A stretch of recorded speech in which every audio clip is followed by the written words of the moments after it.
Welcome to the Lorecast, where we look into the lore and the stories by which we live. I'm Dr. Craig Chalquist, and you can find us at chalquist.com/podcast and at a number of other online venues.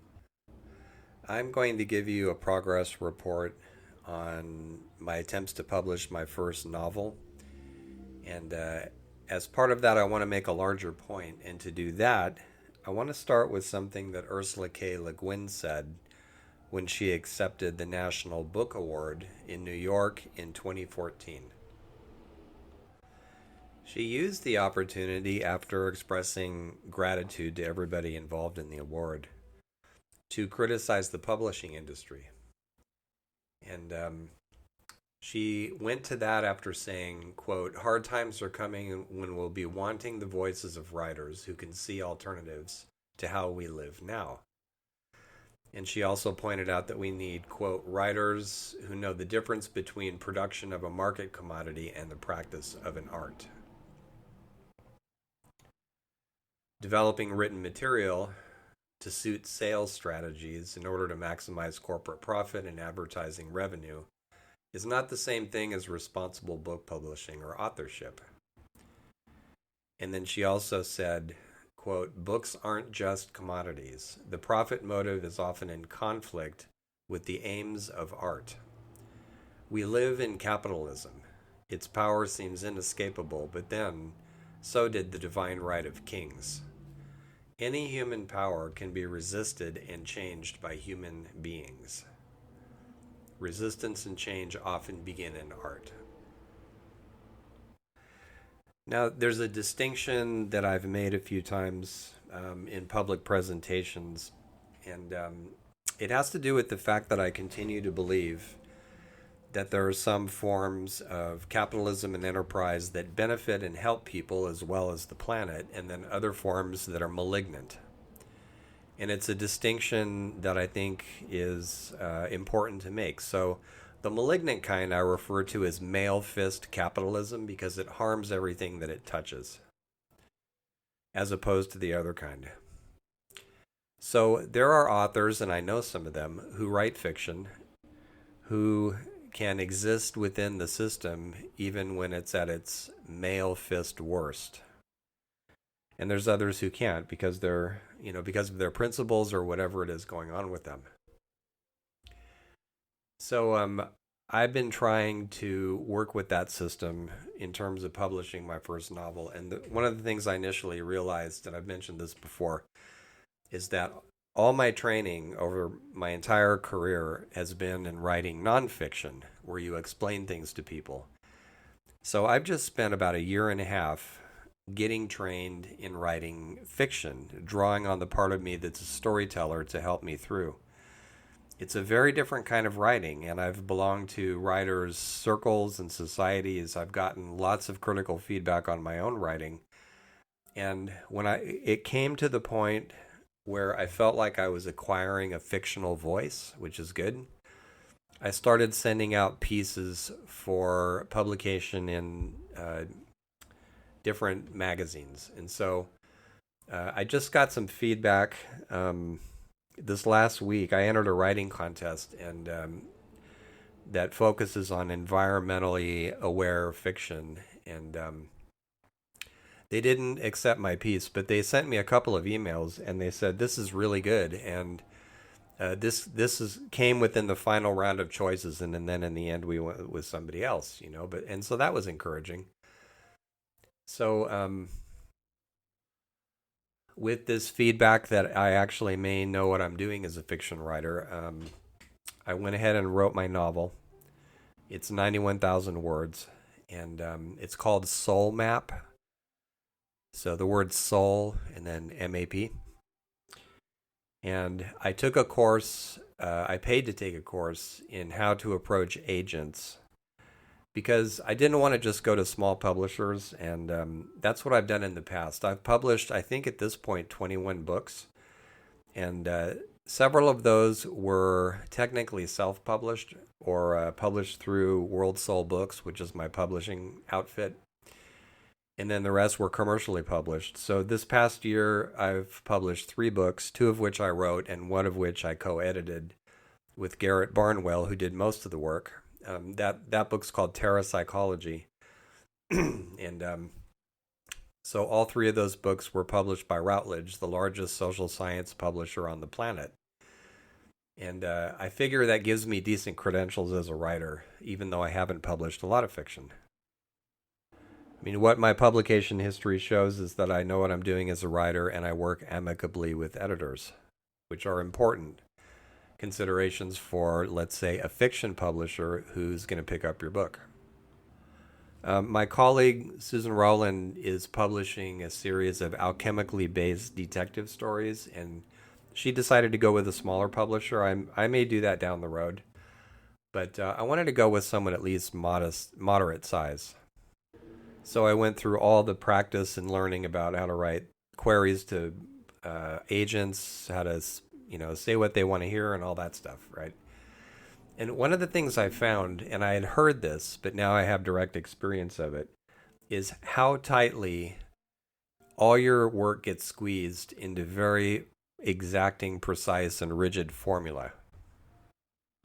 And there's bunches of people, including writing teachers and consultants, who will tell you you have to have conflict in your story. There should be violence in it. There should be this. There should be that. It needs to go through a hero's journey and so on, right? Most of which, by the way, Ursula K. Le Guin, best-selling author, disagreed with.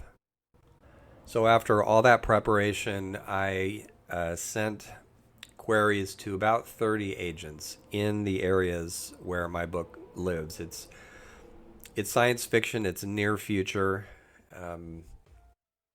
So the action takes place around 2050, 2060, something like that.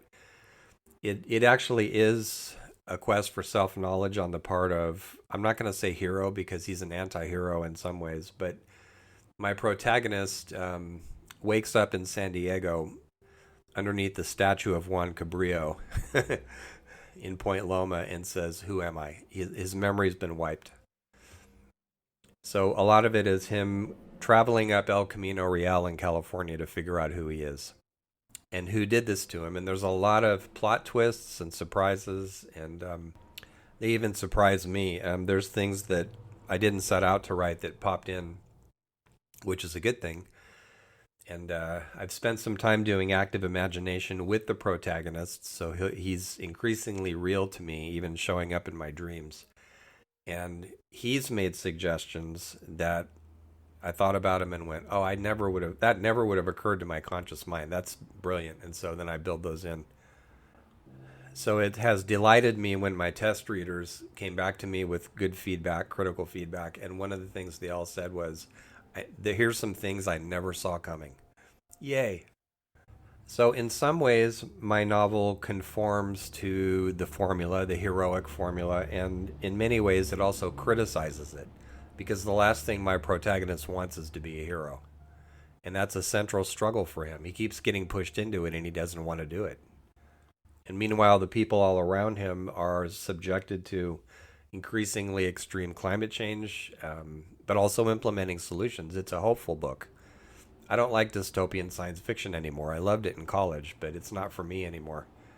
I've changed and the times have changed, so I write hopeful stuff. And this novel's part of my assembling Terrania cycle. Terrania being my name for a grown from the ground up, just, equitable, delightful, advanced civilization waiting for us up in the future. Not utopia, but a good society. And my protagonist plays a part in helping bring that about.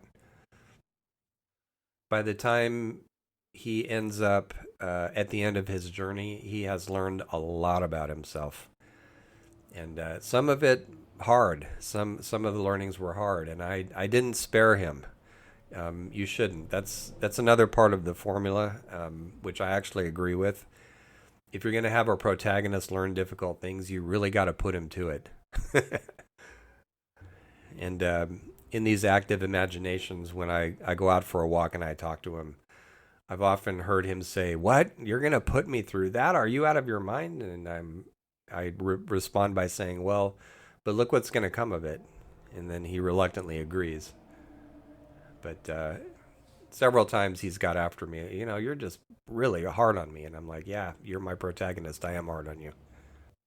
Steel needs forging, right?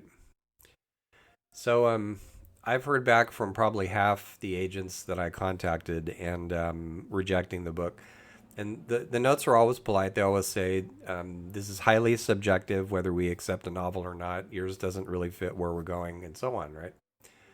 So at this point, I'm thinking that I'm going to do a Kickstarter campaign and publish it as an indie, an independent publication, and do it that way. And I already have an idea for the sequel novel. So I've started to make notes for that. And there's another character who's been popping in. But part of the reason, aside from giving you an update on my novel, part of the reason I'm bringing this up, especially in terms of the theme of this podcast, is that we have a story operative in the highly restricted world of fictional publishing, where even writers like me who have an extensive background can't seem to get published commercially by a decent sized publisher. Some do, some don't. And this story is so restrictive that it's probably killing any chance I have of getting published commercially because I refuse to stick to the script. There are things I regard as necessary for good drama. So not always violence and conflict, although both appear in my novel. It's not gory, but there's some in it. And that was part of what the story and the characters seem to require. And that's why it's in there. But not tons of it. And again, I'm being guided by Ursula Le Guin saying you don't always have to have conflict. That's kind of an American way of looking at life, but you do have to have tension. And so there's plenty of tension in my novel. But I've been fascinated by how rigid this formula really has gotten. I think Joseph Campbell, who's part of the formula in terms of the hero's journey, I think he would have been appalled. And it's also interesting to me, too, what a lack of history is involved here among the people who evaluate our work. And, I should mention, too, that they themselves are massively overworked, especially with AI just inundating them with plagiarized writing. And they've got to figure out how to sort through all that. So now even the agents have agents and assistants and everything else. So they're just increasingly hard to reach. Male fist capitalism, right? Focus on money, don't have enough staff. We see that everywhere. But they seem not to realize collectively, and I'm sure it's different from agent to agent, but the sense that I'm getting as someone trying to publish fiction is that they don't recognize that it's the people who deviate from the formulas who end up with the best literature. And I wouldn't compare myself to somebody who's a truly great author, but I would point out that those of us who do deviate often get vindicated down the road. I wouldn't be at all surprised several years from now if there was at the top of the popularity list a whole bunch of post-heroic books. And then that's what the agents will force everybody into, right? The agents and the publishers both, because the agents do what the publishers want. And the overarching goal for all of this is money, and they're very upfront about it. All the people who taught me to write queries to agents and publishing houses all say the same thing. It's only about money. That's all they care about, and they're not complaining. They're just saying that's how it is, right?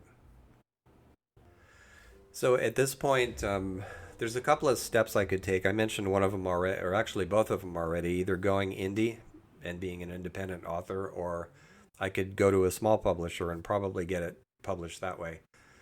The problem with the small publisher is actually the same problem as with a large nonfiction publisher when you don't use an agent, which is if you're going to make a living this way, forget it. And increasingly, I'm interested in alternative forms of income and revenue. So that has to be a consideration. It's not certainly the only one. I don't write for money. I don't even write mainly for making a living. I write because I have to write. I write because I feel compelled to write. But as Le Guin points out, we do live in capitalism. That is a factor. We do need to get paid for our work. however denigrated it is by the society we live in. And so, I mentioned Routledge earlier, so I don't even get 10% on those books, 10% of cover.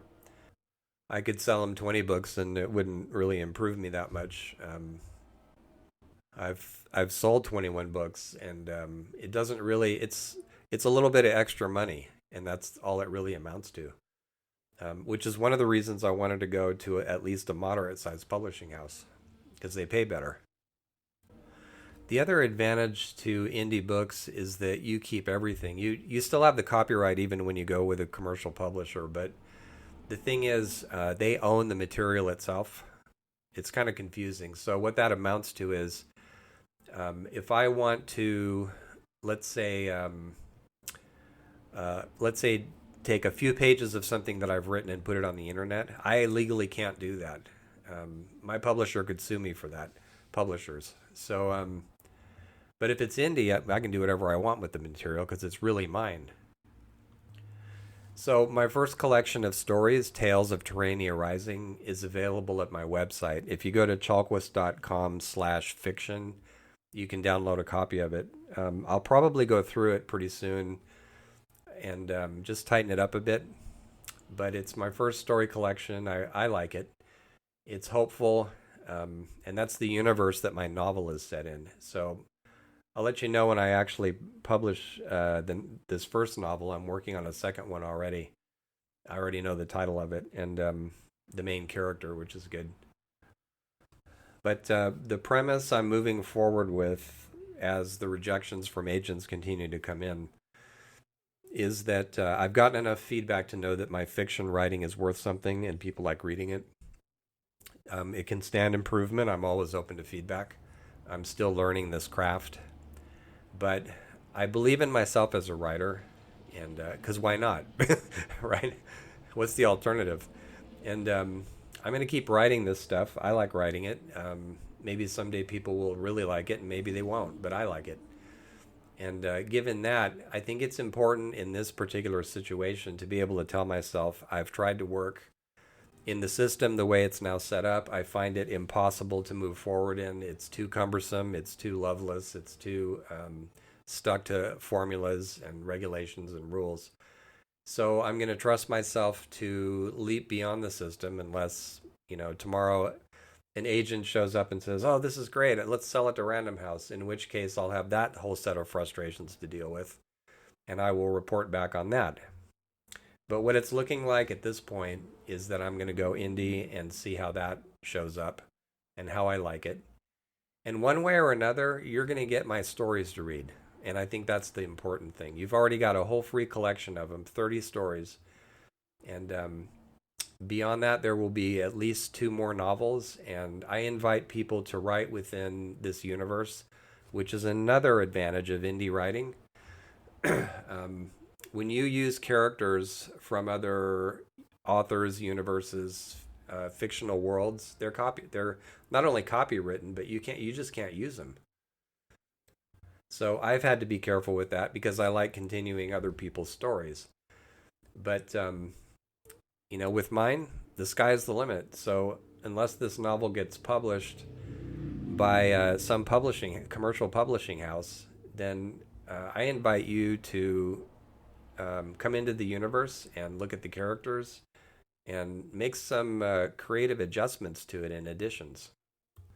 And if Terrania is the goal and if you like it, let's all work toward it. Let's all tell stories about it and bring in all kinds of mythology from all over the world because myth is part of this too. Joseph Campbell said, we are the myth creators now, those of us who write and dance and perform and make music and do other things. So let's get busy and leave the world better than we found it. Thank you.